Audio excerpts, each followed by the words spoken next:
lit, take a hit, then give him a chunk of some real gangsta funk. All right, I'd like to welcome y'all back to the 90 Proof Lounge, conversations of the 90s, the golden era, 100% hip hop and G-Funk. I'm Nick Cleve, and tonight we got another legend in the house. One of the pioneers of the Whoop Whoop movement, a soldier for the red team, an all-out OG vet from the 90s, still keeping it cracking to this day. It's my pleasure to welcome G-Len, man. How you doing, bro? Wolf, what's happening though? Oh, it's good, man. It's a pleasure to have you here, bro. Hey, you got baby right there. With my daughter. Go and pull baby back a little bit. How you doing? How you doing? Oh man. G-Len and the family. As we always do about this time, we're just gonna get right into it, bro. All right, like that. Let's go.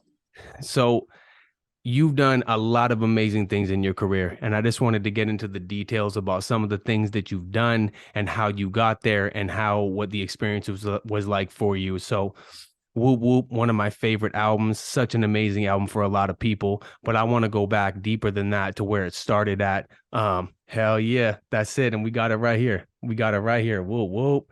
And I wanted to get into how you got to that point. So let's start off with why the hell you want to be a bass head. How did you end up getting in touch with the people to make that album? What was the process like making that little mini album to get to that G-Len Whoop Whoop? What was it like making that project?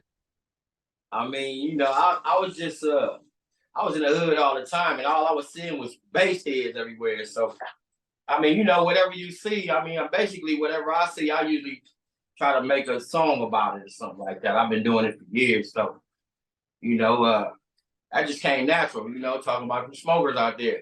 But yeah, that was a fun little album, it was cool to do that. It was a little single or whatever. It was cool. I do all my music, myself. I've been producing my music all myself ever since day one, but it was a cool project though. It did all right. Yeah, no, it was dope and I loved it. And you could see that it was the beginning of G-Len finding when you started doing Whoop Whoop, you were real comfortable. You did your thing and you could tell that was like the stems of it, of you just getting into being comfortable with yourself. So when you get into Whoop Whoop, how did you hook up with Real? Because I know when you listen to the album, you had a homie named Ro that introduced you to Real, but how did that, what we like to do here at 90 Proof is paint the picture for us. Let the world know what it was like when you got introduced to Real and you bring him a project like Whoop Whoop. How did that go? Well, it started like in, what was that, 94? 94, I met Real through Ro, my big homie Ro, and yeah, he hooked me up with him or whatever, everything was all gravy at first.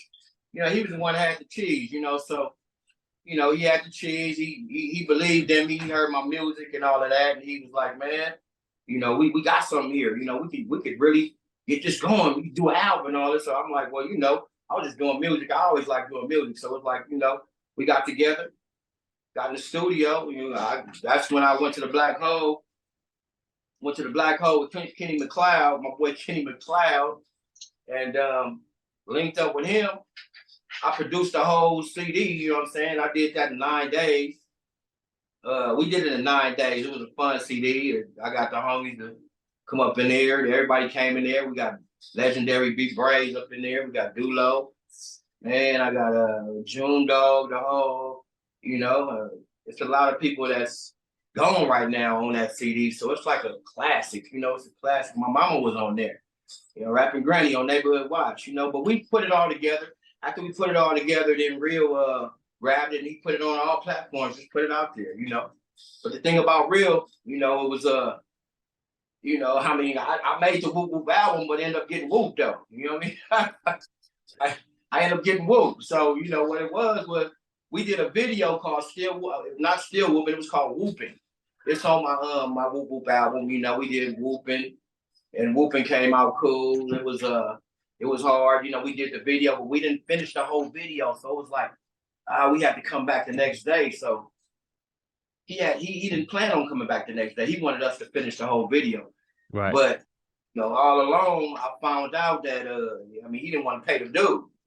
After, he gave him, slid him a little, whooped him a little bunk check or whatever.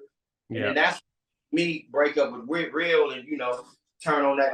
Back then, I was like on some notorious, real gangbang, thing too, so my homies didn't like what he did, so I mean, he knew my reputation and he knew our reputation, so he just like played duck and hide, so Yeah. that's what.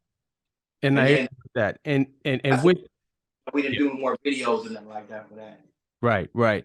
And working with Kenny McLeod, as we spoke before, we just had Lazy Bone on the show, and we were going through all the details about his album and their Bones album. And Kenny McLeod actually was a part of doing some big records for them. He did like In the Land of the Heartless. So yeah, as you were said, working with Real, he kind of put the whole thing together for you, and it was crazy because you mentioned Woopin', which was one of my favorite songs off of Woo Woo, because it was just it was the way you painted such a good picture of like a hood barbecue. You know what I mean? You got the M's versus the L's, and you got your cleats on. Next thing you're taking them off, and you're going to the grill. I mean, what was it like when you were making that track? And do you have any stories of being at barbecues and stuff like that back in the day that were like that story that you told on Whoopin'? Yeah, man, we used to barbecue all the time because back then, I mean, we used to go hood against hood. We used to play football. We was trying to see who was the best in sports. And Yeah. the Park boys though, they was some beasts though. They used to be like really like, because they used to play football for teams and shit. We used to just be street ball, but we used to be crazy. They just knew how to maneuver and make plays, man, and it was crazy. But yeah, we used to play against the mafias, you know what I'm saying? Mafia Lane, used to go at it all the time and, eat good food. That's what it's all about, man, having a ball, enjoying the homies. You know what I'm saying? It ain't got a funeral all the time. It ain't got to just everybody get together for a funeral. I mean, we get together, have a ball. Back then it was real cool. It's a little twist now, but back then, homie love though. Exactly. Which brings me to something that I wanted to bring up about the Whoop Whoop album, because B Brazy ended up being, a huge underground name such as yourself. And if I'm not mistaken, you found B Brazy. You really put him on before anybody even knew who he was, and he ended up doing a lot of big things. So I mean, how was it finding B Brazy, and what was it like bringing him to the mic and watching him flourish and do his thing? Well, Braves, I mean, I know him since fifth grade. He was in fifth grade. He used to admire me because he used to see me rapping all the time, and he used to, always just come around me all the time, And then he told me he had rap. I rap, this and that. And, I let him get down or whatever, and I was like, oh yeah, he hard. And I liked his voice. I liked his little swag or whatever. And as he got older, he developed more swag. And I took him to his first studio. I just recognized his talent, and I was like, man, we're gonna take this all the way, And it's like, yeah, I miss him though. I miss him. That was my little protege, Yep. Yeah, that was my protege. I don't like is everybody that be, using his name and his slide like this is and all of that and act like they know him and they've been knowing him for years and they know him, but they don't really know him. You ain't got a picture with him. You ain't said nothing to his mama. You ain't helped his mama out. You ain't saw his daughter. You ain't, what I'm saying? It's like people be trying to freeload off of Bray's name. And, I mean, what it is, it's the real deal is, I mean, if Bray could come back and talk, he'd be saying a whole lot of stuff. You know what I mean? But Yeah. And I feel it. I bet he'd be saying a lot of good things about you, man, putting him on. So when he first got on, because he's on Pass the Blunt and he's on Whoop Whoop, were those his first real introductions to doing music? Did you put him on though? And then he kind of took off from there. Was that how it was? Nah, we was doing way before Whoop Whoop. We was doing other things too. Like, like I was a DJ, so I always had the little 808 beat drums and all that at the house, the Newmark mixers and the Technic 12s, and I used to be throwing it, you know what I'm saying? And they used to just come over all the time because my house used to be the hangout. Everybody used to come over. Him, 8 Ball, KP, Lil Laniac, rest in peace. Yeah. Everybody rest in peace right now, And it's like yeah, man, them were the days, the good old days, But yeah, they was hard. We got the hardest rappers I'm talking about in America. We got the hardest rappers in America, and gonna see new album coming out. I got 3 albums coming out this year. One of them's called Still Woopin', because they want to know what I'm doing. So, hey, want to Still get a bar? Yeah, hear that. Play that shit. I'll give you a bar real fast. You know, this is the first song on my Still Woopin' album. You know what I mean? Yo, man, that Whoop Whoop 95 was the shit, man. Thanks, homie. Appreciate it. So what's happening now? Is you still whooping or what's going on? Huh? What I've been doing now? Yeah. Ain't nothing changed, nigga. I'm still whooping. DJ Len at the beat. Located where? On Figueroa. Located where? On Figueroa. Located where? On Figueroa. Located where? On Figueroa.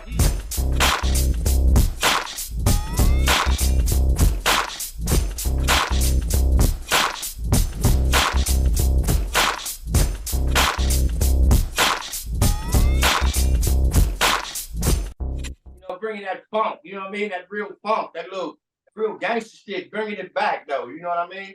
Hell yeah. And it was crazy with what you were saying too, that I was watching a video like years back when you were getting interviewed on Street TV, I think it was, and you were talking about how like you got shot in 92, I think it was, you were saying, and in that situation you said you know, it was because you were flamed up.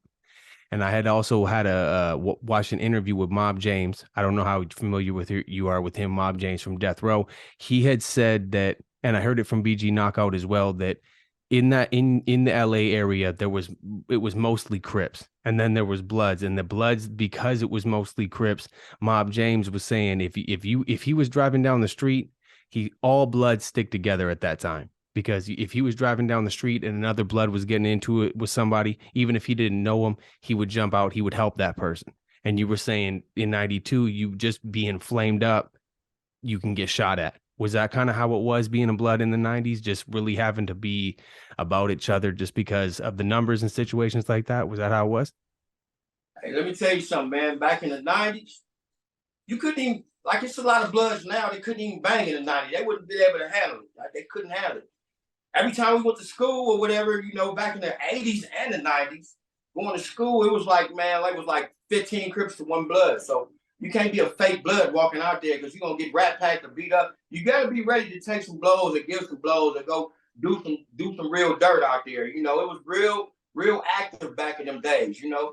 I mean, I went to Gompers Junior High School. So it's like, you know, Gompers was no joke up there. You know, we were surrounded by the main streets, the Broadway, you know, and it was just lanes. You know, we was belling to school, you know. And every time coming home from school, I mean, we squabbing, you know, And if you couldn't be no buster, you know, out there, like right there. Like right now, I mean, you know, I don't know, skinny jeans, all that, I don't know. You know what I mean?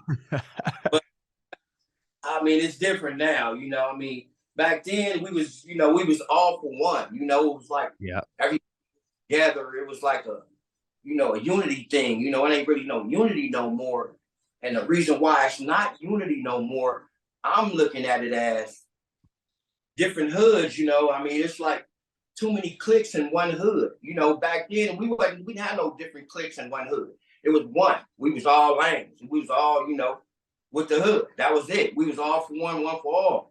But now it's like different little branches and cliques. And when that occurs, then that means, hey, he don't like him. And he lives right over there in the same neighborhood. He don't like him. He lives in the same neighborhood. They learn how you maneuver. They more than worse than enemies because they learn how you maneuver because they in the circle. So it's like, it's easy to get somebody or do a murder or whatever. And nobody ain't telling because it's all in the same circle. I mean, it's like, it's all bad now, you know, but I mean, it could come back. Absolutely. You know, it could come, but. Yeah. And when you were doing Whoop Whoop, and trust me, I've listened to this album back to back so many times, and everything about it is masterpiece material. And when you were doing it, I've had a lot of people, and I don't know if you've ever heard this, a lot of people have told me that Whoop Whoop is like the Blood version of Doggy Style, because Snoop Dogg did Doggy Style basically explaining this is Long Beach. We Crips from Long Beach. This is how we do things. They got the interludes with people, you know, cracking jokes and stuff like that. You did the same thing. You painted how it was on Figaro. Like being this is where we're from, this is what we do, this is the colors we wear. You put the interludes that had like exercise and stuff like that were their comedy that you added into there. Did you ever ever hear that comparison that you did a masterpiece that was like kind of like a blood version of Doggy Style? Has anyone ever said that to you?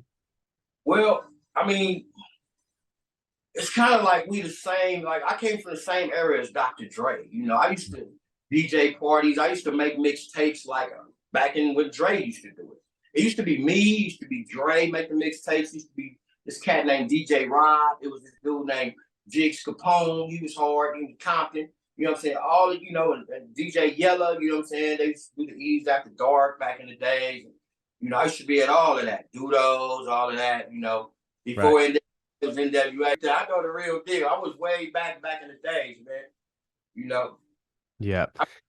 Look, my mama, rapping Granny, hey man, she went against Yo-Yo back in the days. It was Yo-Yo, Salt and Pepper, all of them. They was all in the contest. This is a long time ago. This is way back in the 80s. It's like, man, what was it? Probably like 87 or something like that, 86, something like that. Before Salt and Pepper them came out with this, you know, I will push it and all that. Before all of that, it was like a rap contest up there, World on Wheels. My mama got into it. And when she got there, I mean, hey, she won first place over all of them. Over Yo-Yo, everybody else. Yo-Yo, the homegirl, though. She from the hood. Yeah. And your mom was really doing it too. Like as I said, when we were growing up listening to Whoop Whoop, the track that we played back to back nonstop was Neighborhood Watch. We didn't even know that was your mother at that point. We were like, this shit is so hard. Like she's got rapping Granny on this shit. How was that studio session, man? Like doing Neighborhood Watch. What did that studio session go like with you and your mom's in there? Because honestly, I'm going to say this, and we interview a lot of rappers on here, and I don't think in history there's any rapper that has put his mother on a song and came out that dope. So break down that studio session and what that was like. Man, it was easy, like easy peasy. Because, you know, we used to do like different shows all the time. I mean, that ain't the only time we did a song together, you know. It's like, so it came natural, you know what I'm saying? I was the bad guy all the time, and she's the good girl, and she's not to do it. And, you know, she's always the good, positive, and we was on that negative tip, and it was just clashing in. It was fun doing that. You know, I even had my grandmama do the intro before that when she said, "You live by the sword, you're gonna die by the sword." Right. And, you know, Miss Carter, you know, rest in peace, you know. So it was, you know, it was real fun. It was real fun. Definitely, man. And you know, I got to, and she also got to do a lot of great things too. I was having a lot of fun watching your mother go on to, you know, America's Got Talent, Arsenio Hall, and if you even watch the America's Got Talent, you're right there supporting her. You're right there beside her, and she's even talking about how she kind of got into spitting rhymes while you were doing your DJ thing, man. So good on you, man, and rest in peace to Rapping Granny, man. She had put a huge impact onto hip hop for sure. Yeah, man, I appreciate it. I really appreciate you even recognizing her, man, and letting me know that, you know. Oh, we got her. She's up here. You know what I mean? We got her up here, so we good. Yeah, I see her, man. You know, she's a role model, man. You know, and I got my little daughter, man, rapping right now. She's 20 years old. Her name is Music. You're gonna hear her. She's gonna be on my Still Woopin album too. I got her as a, you know, as a solo artist on there. I started my own record called Big Music Records. So I'm signing myself. And there you go. And we've been watching it too, man. And just having, of course, man, you bringing the talent that you brought to the mic, and then having, you know, your family come up under you and doing their thing, man. It's a good thing to see, man. And we've been watching Fig Music for a minute, so that's good. Hey, you know what? Let me give you a bar of my daughter real fast, a little moo moo. So hell yeah, I'll do that. This, Still Woopin album too. Yeah. Okay.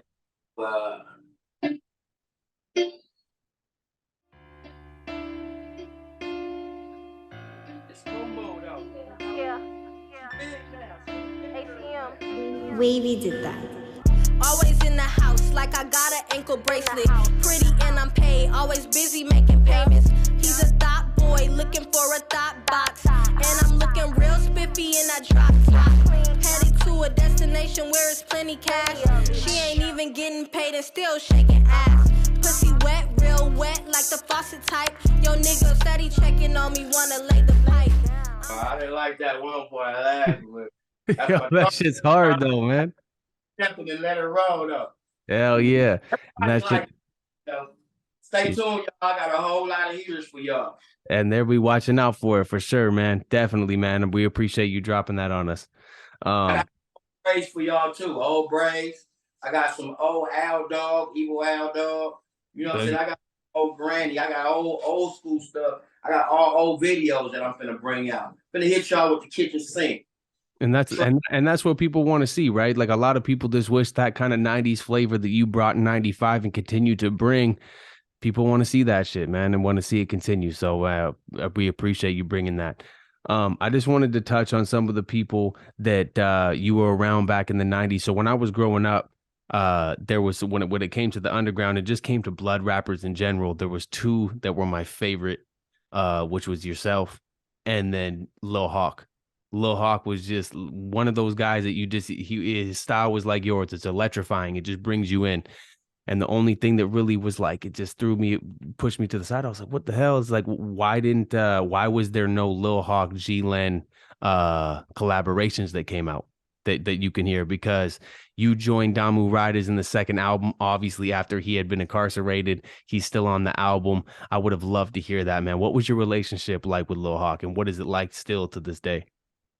And guess what? Surprise! I'll show you what a good boy I've been. Nah, though, for real. I be talking to Lil Hawk all the time on the phone. You know, he got some stuff. He's gonna be on my new album. He's not gonna be on Still Woopin. I might throw him on there because I got some, acapella of him already. So I'm gonna throw him on there, but I'm trying to figure out the right little songs to throw him on. And he'll be out in a minute, you know what I'm saying? He'll be out like next month or something like that. So we've been chopping it up, collaborating, and it's gonna be epic. Trust. He gonna be on like a whole lot of songs.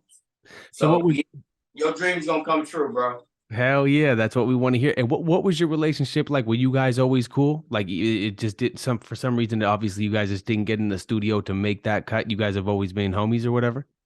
Yeah, we always been homies, but everybody be, doing their own thing and trying to, sometimes it's hard to, get together and collaborate because everybody's making moves themselves. And so, but it's time to pinpoint everything and get it all together while we still breathing this COVID air around here. Yeah, absolutely. And we're gonna get together though. Yeah. I'm still, relevant. You know what I mean? I'm still rolling the flow. I hear these little youngsters, how they snapping it and popping it and all that. I'm snapping and popping it too. You know what I mean? Hell yeah. And switching up the flows too. And there was one thing I wanted to bring up because I always heard his name. And when I listened to Whoop Whoop before we had ever talked years back, I listened to the album over and over and was like, For the Money, it just touched me, man. That song is literally a classic. It has everything that you want in that song to make you feel what you were trying to say. And even with the news footage that you added at the end, I ended up looking into the situation about Shane Willer and the incidents that happened at that time. Can you touch on Lil Laniac? Because I know that he was a big thing for the people, for yourself and the people around you. I watched a documentary actually that was Crab 187, Slob 187 documentary, and B Brazy and them were mentioning Laniac and stuff like that, and the story that you told through that, like, kind of paint that picture for us a little bit more about what that situation was like for you and how it impacted your life, the passing of Laniac. Well, basically, you said Lil Laniac at first, but that's Big Laniac we talking about on For the Money. Okay, now, he was a beast too, and he was cold on that mic. You know what I'm saying? He was cold on that mic, but Big Laniac, he didn't rap. You know what I'm saying? He was just the homie. He was the homie, he ended up getting caught in the situation. I don't want to talk about that situation, but he ended up caught him in a situation and we ended up losing him, and it hurt me so bad I had to make a song about it.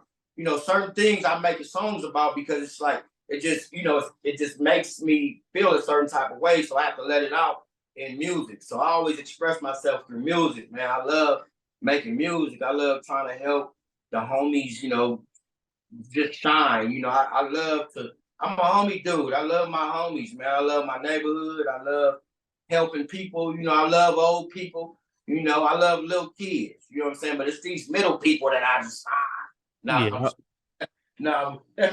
And I hear you. And my bad about mixing it up about the big laniac or whatever. But with what you were saying about how you kind of express yourself through the music, when you listen to For the Money, man, you can't get it confused. You delivered that message loud and clear. The hook is just out of this world. You really painted that picture for people, man. So like, God bless you, man. That track was amazing. And I'm sure if he could tell you that, he would tell you that straight up. He'd be like, that I felt that shit up there. You know what I mean? I appreciate it. Look, man, I make so much music that I always, every time we talk about something, I got something for you. So check this one out real quick. This one's called, you know, I got 3 albums coming out. This one first is called Still Woopin. Then the next I got coming out is going to show them a whole different side of me. It's called Mr. Lewis. That's my name, my last name, Mr. Lewis. It's showing a grown up dude that's just grown up and doing some grown up stuff. So, you know, but it's still hard songs and this and that. This one is called I Miss You. I made it for everybody, though. Crips, Bloods, Asians, Italians, Black people, white people. Don't matter. Here we go. DJ Len at the beat. Dedicate. We gonna go worldwide with this one and share this pain together. So many lives lost. So many people I miss. You miss. We miss. They miss. So what we gonna do is take that ride together and reminisce.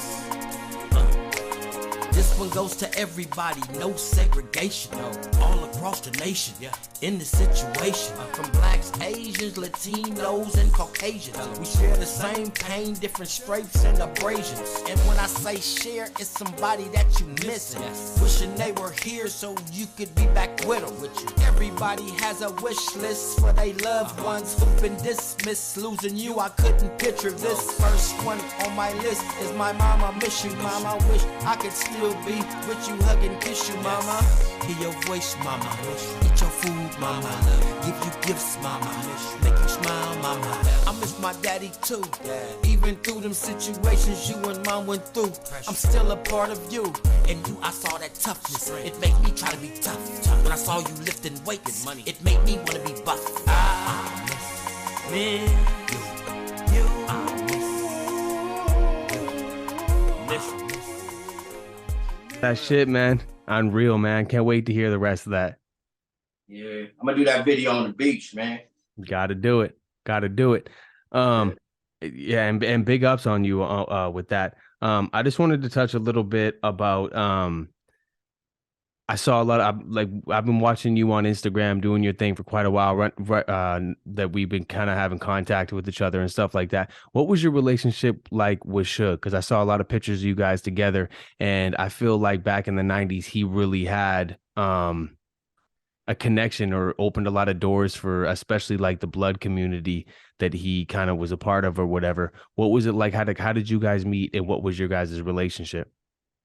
Okay, well, Suge was my boy. You know, he was one of the, you know, I mean, you know what he did with Death Row and all of that. But, you know, he was a Pyru, just like King Babalu was a Pyru. You know, the one that sung on For the Money on my song. Oh, okay. King Babalu, you know what I'm saying? He one of the pioneers of the Pyrus. Oh, you know? okay. That's dope. You know, but as far as Suge, you know, I met him like maybe in what was that, 90 or 2000, and met him in like 2000, like in 2004 or 5, something like that. You know what I mean? And after we met, we just linked up and was always together. You know, I was going to Vegas with him all the time, and we used to go to clubs, squabbling in clubs and all of that. He loved me because, you know, we was the same type of, you know, we was the same type of people, but then again, you know, he was on some business stuff too. But at that time, he wasn't doing no music. So, you know, we was just really homies. You know what I'm saying? You know, homies. Yeah. He knew I was hard. He knew about the music, but he was kind of like going through a whole lot of stuff. So it was like, you know, he was trying to put that on the back burner, and we was just out there, Westwood, Beverly Hills, all of that, and Vegas, back and forth, just having fun, man. You know, just enjoying life. Yeah, it was kind of crazy because when I listened to Whoop Whoop when that came out, man, the first thing that came to my mind was like, how did Suge not pick G-Len up and put him on death row? Because it feels like you did the production, which was amazing. Your lyrics were on point. Your whole image was exactly what Suge wanted to do. You know what I mean? Because I felt like he put DJ Quick on because a lot of the guys that were getting the shine over on death row were Crips. So I know Suge was looking for more of the red team to be a part of that. So I'm surprised that he didn't catch you earlier and put you on the label earlier. It really surprised me. Yeah. But he if he could go back in time though, he would have did it though, you know. Oh, I bet he would. I bet. Things in their life, so it's like you can't knock somebody for not, you know what I'm saying? I mean, everybody goes through things, so I mean, hey, maybe he did have it in mind, but he just had all kind of other stuff cloud his mind. Yeah, I would have loved to see it. I'm sure a lot of other people would too. So I know that you came into Damu Riders on the second album. You came in there, and from me and you speaking, you had said that you had come up with "How Deep Is Your Hood." That was kind of your. You went to Ronnie Phillips with that and said, "Hey, this is what we want to do," and that they ended up riding with that. How did that happen? Well, you know, we was short on some songs, and we was trying to fill the album up or whatever. And you know, me, I rap all kind of styles and flavors. You know, I could flip it and all that. You know what I'm saying? So it was like the slow, fast beat. You know, go beat slow and go fast. All that. That was like a little thing that, you know, people was doing every now and then back then. But a lot of people didn't know how to do it. Like Brazy, that was his first song to get on there and do that. Mm-hmm. But he got up there and killed it. You know what I'm saying? Because he was just talented anyway. But yeah, it was So yeah, like you were saying about How Deep Is Your Hood. What was it like just joining the group? Obviously, you know, Lil Hawk was Lil Hawk already incarcerated by the time that you had joined the group? And what was your relationship like with Green Eyes when you came in? The rest in peace to Green Eyes as well, because he was amazing, high blood pressure, off the hook. And I know you guys must have had a relationship. The world wants to know, what was your relationship with Green Eyes? That was my boy, I'm telling you. He used to come over all the time. We used to be in the studio. I had a studio in my garage at the time. And he used to come over, you know. And my mama used to say, "Is Green Eyes in there?" Because, you know, she used to always peach cobbler. You know, Green Eyes was crazy about her peach cobbler. Like, man, his mom's in there. You know, I'm thinking he coming over to do some music. He wanted to see what's up with that cobbler over there, though. You know what I mean? That was my boy, though, man. I miss him, too, you know. Green Eyes. Rest in peace. Yep. Rest in peace. Definitely. Yeah. Definitely.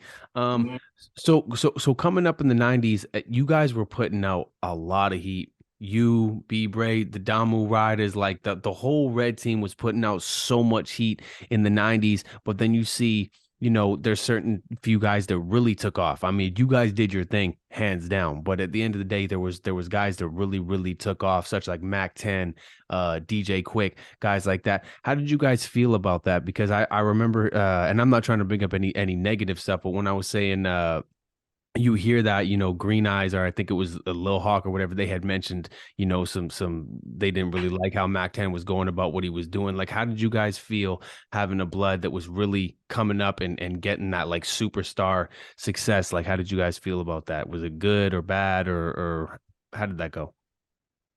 Well, you know, I can't speak for everybody else. You know, I'm not gonna never speak on somebody else if I don't really know. But me, myself, I was proud of him. You know what I'm saying? I like to see my boy shine. I'm never gonna be a hater, man. I always like to help people. You know, I'm always trying to better what's going on in the situation. We already got a strike against us, you know, living in the ghetto, living on Figueroa. I mean, Figueroa, come on, man. Prostitutes, you know what I'm saying? Gang shootings all the time. You know, I used to stay right on 110th and Figueroa, man, where it really went down. I mean, as a kid, we hear gunshots every night, ducking, sleeping on the floor, just ducking, hoping the bullets don't come through the window. You know? Yeah, man, I done seen it all. You know, I've been through a whole lot of stuff, man, and I'm just blessed to be here. I thank God that I'm still right here and I'm able to maneuver. That's why I'm doing all these albums. I was the dude with the camera. I always was taping everybody. So I got a whole lot of old stuff that I'm just gonna bring it all out. Why hold on to it? You know what I'm saying? I mean, might as well bash them upside the head all year. So starting June 1st, finna bash. Watch though. Had a sledgehammer and start bash. Can't wait, man. We watching for it, man. I'm excited for it, bro. I've been a fan of yours since I originally heard your music, man. It's top notch shit for real. Yeah. And that being said, with Whoop Whoop, it's such a dope album from the start to finish. What was your favorite experiences with that album? What was your favorite songs, your favorite studio sessions, just memorable times? Because when you create an album like that, I used to do music. I know what it's like to create something that good. What was your most memorable moments that you can remember with Whoop Whoop? Hey, we used to wait for somebody. I mean, we used to wait for somebody to go to sleep, man, and in the studio, you know, whoever dozed off, they gonna get something in their mouth. I don't care what. It's gonna get like, it's gonna get some toothpaste or some old sandwich or something. Just, you know what I'm saying? They gonna be chewing on that thing by the time they wake up. Hell yeah! Their shoes tied together. When they wake up, they gonna fall and all that. We used to do all of that, man. So it used to be fun up in there, you know. We used to have fun doing that, man. But my favorite song on the whole, you know, album is gotta be Whoop Whoop, man, because it was, you know, Braze, me, you know. Pass the Blunt was fun too. Pass the Blunt, it was fun too. But yeah, that Whoop Whoop was the one though, man. And my favorite verse on Whoop Whoop, Brazy Days killed it too. But I like June Dog, man. June Dog, he came through killing it. He started it off. Oh yeah. And he ate that track up, man. I always tell him that, you know. And he's also on my new Still Woopin. I gotta give everybody that's gonna be on there. Yeah. Smurf, man. Hey, Papa Smurf is hard. Y'all gonna get a bar of him. We got Mr. T. He's hard, man. Y'all gonna get a bar of him. You're gonna get a bar of June Dog. You already know what he's like, you know what I'm saying? You're gonna get a bar of Figaro Mine, you know what I'm saying? He's gonna kill him. We got Trey K finna kill it. We got Bumpy Bars, he finna kill it. We got, hey man, the list goes on and on, you know what I'm saying? So, hey, y'all just stay tuned for it. Be ready, because we finna blast them out. It's gonna be like an adventure. It ain't gonna be a regular album. It's gonna be an adventure. Like, I'm gonna take you, I got a Fig West DJ, all that. He's talking just like DJ Easy. Remember old boy? Yep. Yeah. It's gonna be something like that. You know, bringing that back. You know what I'm saying? Yeah, that's what I love about what you do, man. You keep it real original, real fun, and it's fun to listen to, man. Definitely. Yeah, I appreciate it. So, and it was crazy because you were talking about Whoop Whoop, and I went. What I like to do is I know a lot of people that love the Whoop Whoop album and everything that you've done, and I went to a lot of the people that I knew. I said, what was something that you'd want to ask G-Len? He was like, man, they were like, you got to ask him what his favorite verse is, and it's funny because Braze kills it. Everybody on that track kills it, but everybody was thinking that you were going head to head with June Dog, who started it off, and he just kills it from the get-go. But then you end it, that verse that you end it with, I mean, you're swinging left, rights all day until the end of it, and people are like, I don't know, who do you think is the better verse? And I think that you guys just absolutely murdered it. It was fun, and it was like you guys kind of, just like you did with Pass the Blunt, you guys stepped into the studio and it just went back to back to back. You guys just passing the mic to each other, just killing it and having fun, and you can feel the love between all of you guys.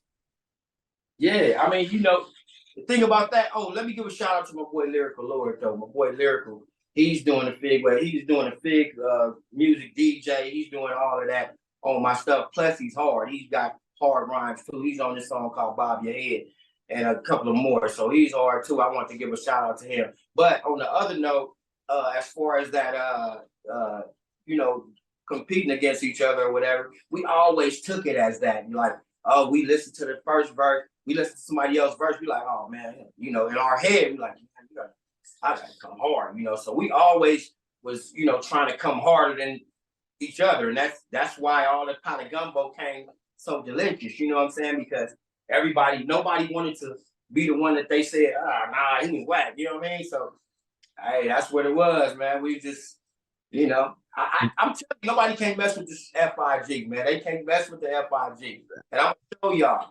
I'm gonna bring it back. That was one of my favorite shit. When I was growing up, I always stood behind that. I was like, man, I really fuck with the red team that's coming out of Figueroa, man. Like what you guys were doing. You guys came through as a family, and people love to see that shit. People really love to see and have you be able to paint a picture, because I remember one of the famous, my favorite verses that came off of that album was the one when you were on Figure Fucking Row.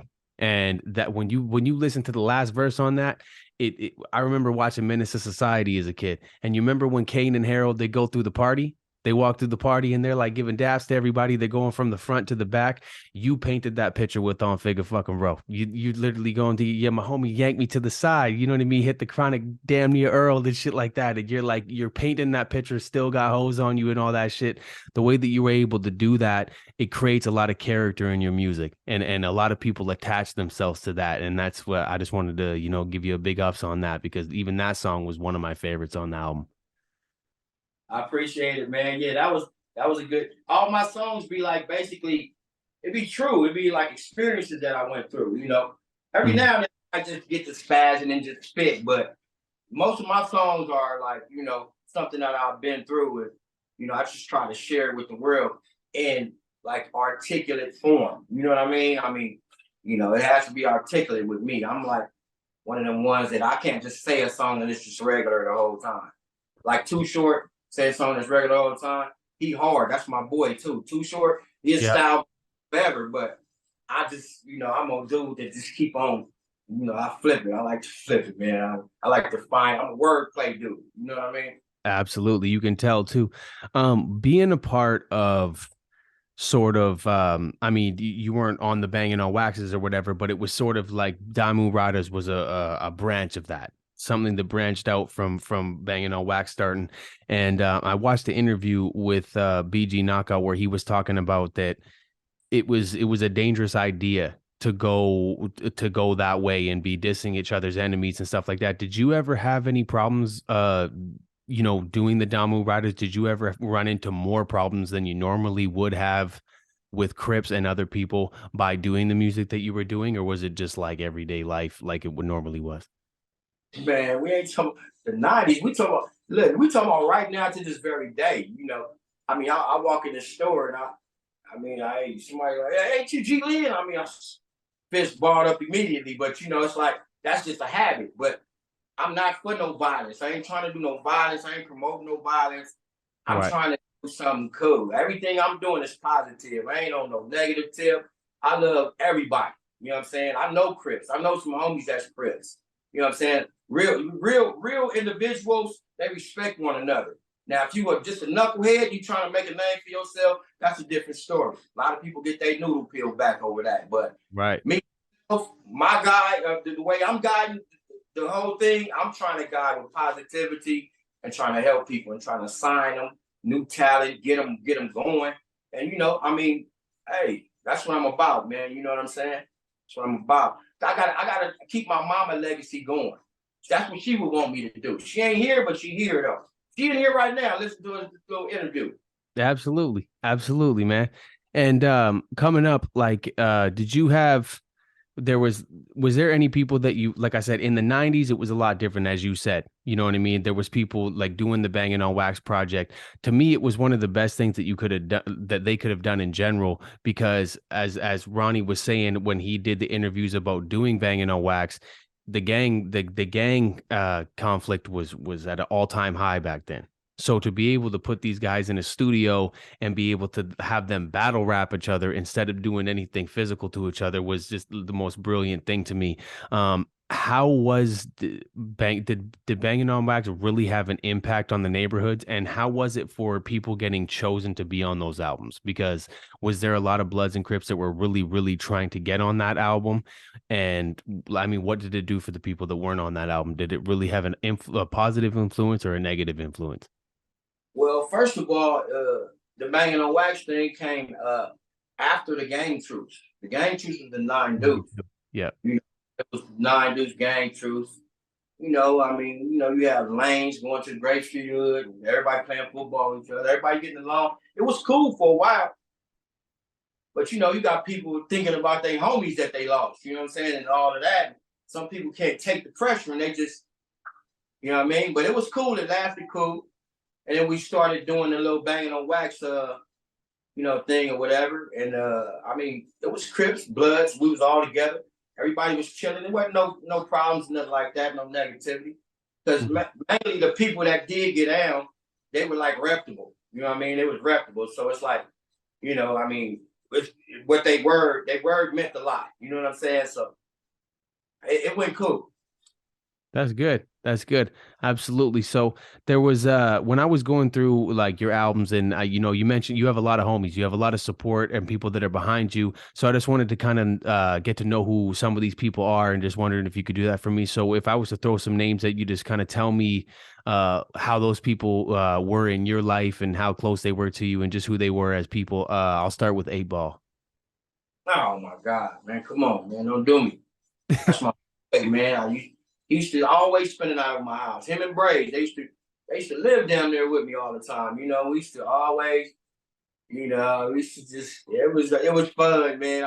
I stayed in the one bedroom on El Segundo Prairie, man, and they used to come over there and, 222, apartment 222. We used to be making music, clowning, I mean, doing dirt or whatever, running back to my house. Shit. Yeah. I mean, it was like, 8Ball though, boy, that boy was something else. He always had some clean shoes.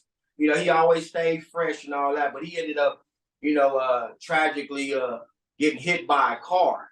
He misjudged a car, and happened to be, doing some type of drug that was not supposed to be, I don't like, I mean, I smoke weed. Other people smoke, but everybody smoke weed. Everybody smoke, yeah. No, though, with me, I don't like to see the homies, own anything else. It's just anything that you can't control. I don't like that. But it just so happened that he, indulged for a second or whatever, and he ended up misjudging the car and got hit on 108th and Figueroa, and he fell hard to the ground and ended up, messing his head up and got him paralyzed. He paralyzed and all that, but I still visit him and all of that. It's my boy, man. I saw you visit him on Instagram. Actually, that's what made me ask. You were still there, throwing it up with them, and you can see. Obviously, I didn't know the details, so you just told me, but you can see that. He had been through something, so that's why I asked you about him because I know he was real close to you. Another cat that I wanted to bring up that you had mentioned, Lazy B. Lazy B, that's my boy. He's still out there.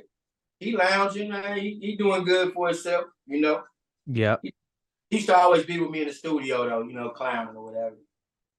My boy, though. Hell yeah. So, one thing I wanted to touch on too is you just more on the blood thing is in the 90s, it was so, like I said, there was a lot of Crips that were getting a lot of shine or whatever, especially with a label like Death Row.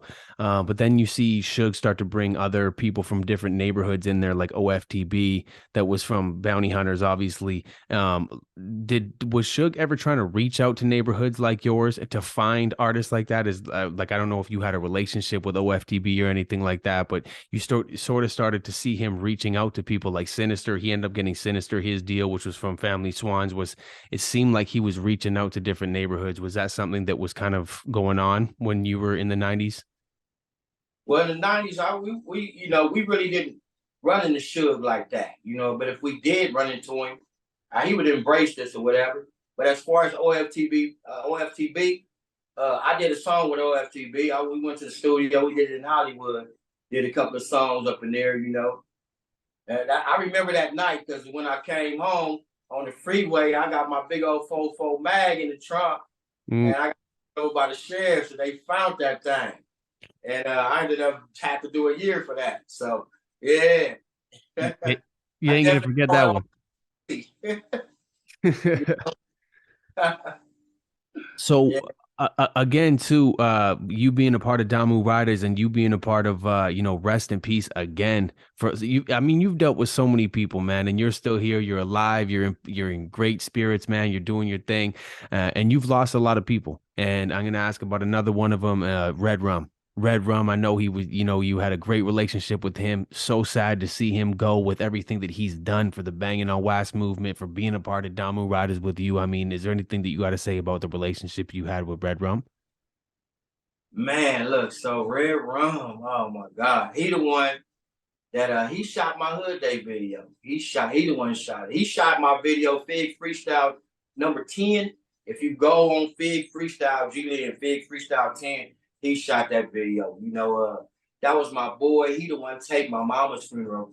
And he taped it and he didn't even charge me nothing. He said, man, I'm doing it for you. And he filmed it and my mama's funeral, he filmed it and he was right there for me when I was really feeling real bad, and that was a helpful dude. He gave my homeboy June Dog his whole studio. He just gave him a studio. He was thoughtful like that. You know what I'm saying?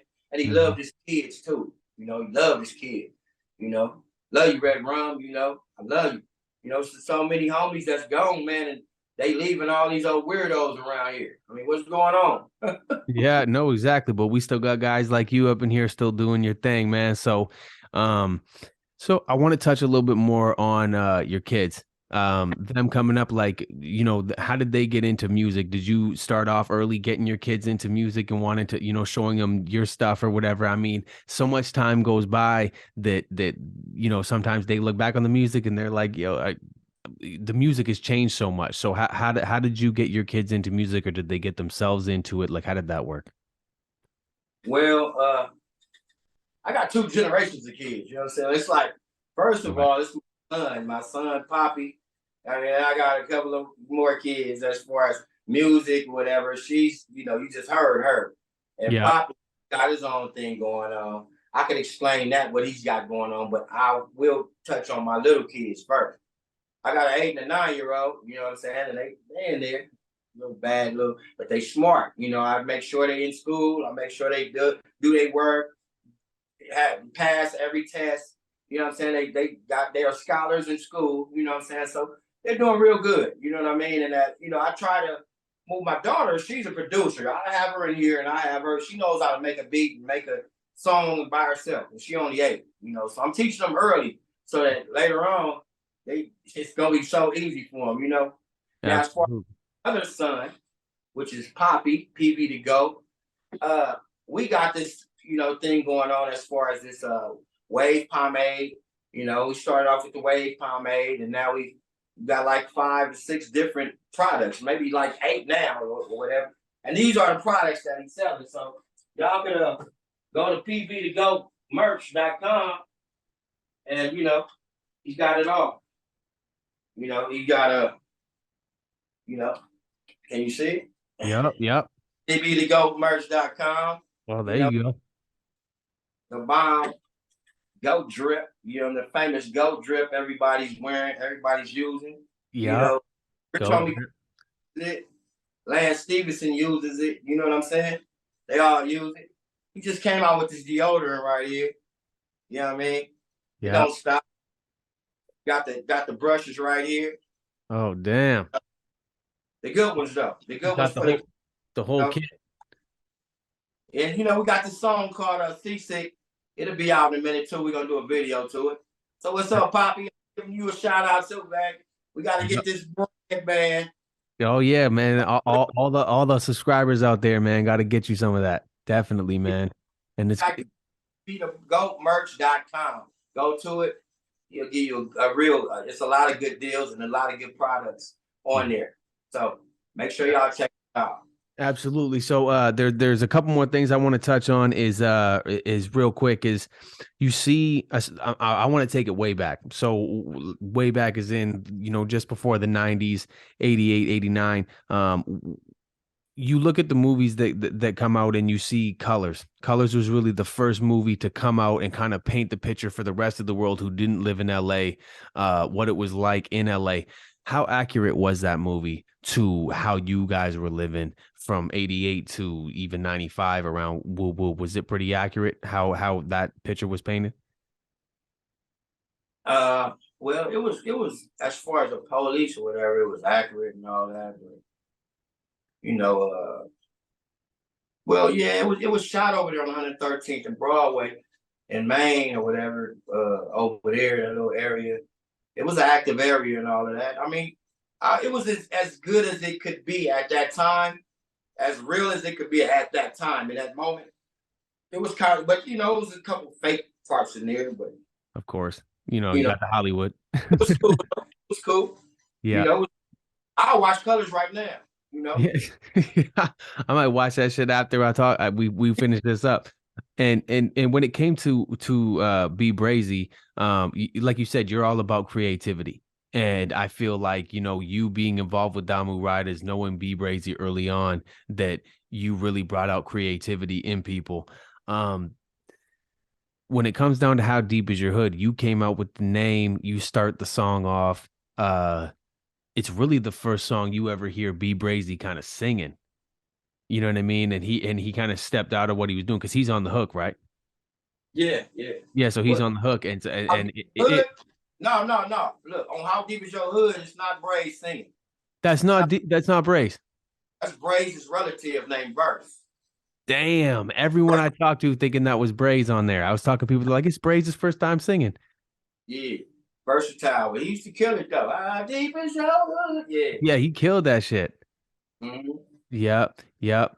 Hey, G, man, I really appreciate you coming through the 90 Proof Lounge, man. It's been blessing us with these conversations, letting us know how it all goes down, man. We appreciate you. I'd love to have you on again and just bless us with more conversations, man. We appreciate you, man. Thank you so much for coming through here. Oh, man, it's all gravy, man. It's my pleasure. And, I'm going to hit y'all with one more before I roll, you know what I'm saying? And this one, on all my CDs and all my tapes, every CD I have coming out is going to always have an instrumental track on it, right? Perfect. It's like, because when people get caught in traffic jams or whatever, this is like traffic jam music. So I produced this too right here, you know what I'm saying? I'll give you a small bar of it. It's just nothing like, melodies or whatever. Some of that G-Len feel,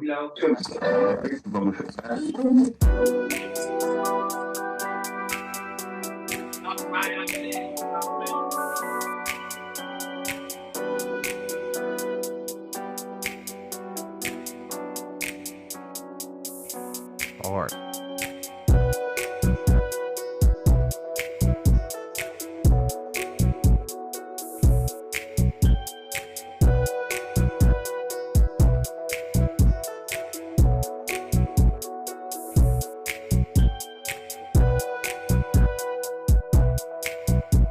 So y'all pick it up. Yo, that shit is hard. So y'all pick it up, man. June 18th. It's coming out on my birthday, June 18th. You know what I'm saying? We doing it for you, mama. Yeah. So it's gonna be on all platforms. So make sure y'all grab that thing. And you get a free one, bro. I appreciate it, bro. We'll definitely be looking out for that, man. And as I said, we really appreciate you coming through the 90 Proof Lounge. We got to have you on again for more stories, man. You're a legend, bro. Seriously, doing it from the 90s, still keeping it cracking. Keep doing your thing, man. It's much love. Much love. All right, bro. Music, y'all. Big music. We out, man. 90 Proof got love, bro. Later.